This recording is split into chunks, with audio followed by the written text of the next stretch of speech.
விழுற மார்க்கெட் ஒரே மாசத்துல ஏறிடும், 2 மாசத்துல ஏறிடும், எதை வேணா பண்ணலான்ற அந்த அந்த ஒரு நம்பிக்கை வந்து இன்னைக்கு எனக்கு தெரியுது.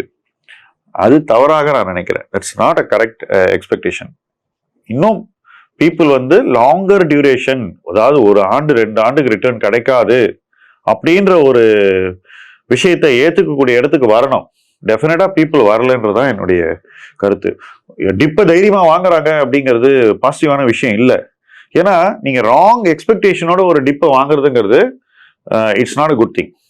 உங்க எக்ஸ்பெக்டேஷனும் கரெக்டா இருக்கணும், நீங்க கன்விக்ஷனோடய வாங்கணும். அப்பதான் உங்களால வந்து மார்க்கெட்ல இருந்து அந்த லாபத்தை பார்க்க முடியும். சப்போஸ் நீங்க 2 டிப்பை வாங்கிட்டு அதுக்கப்புறம் 3வது ஒரு டீப் கட் இந்த மார்க்கெட், பெரிய ஃபால் வந்ததுன்னா அந்த ஃபால்ல நிறைய பேர் வெளியே போயிடுவாங்க, அல்லது அதை வாங்கவே மாட்டாங்க. மேக்ஸிமம் ரிட்டர்ன் எப்போ வரும்? அந்த டீப் கட்டை வாங்கினதா வரும்.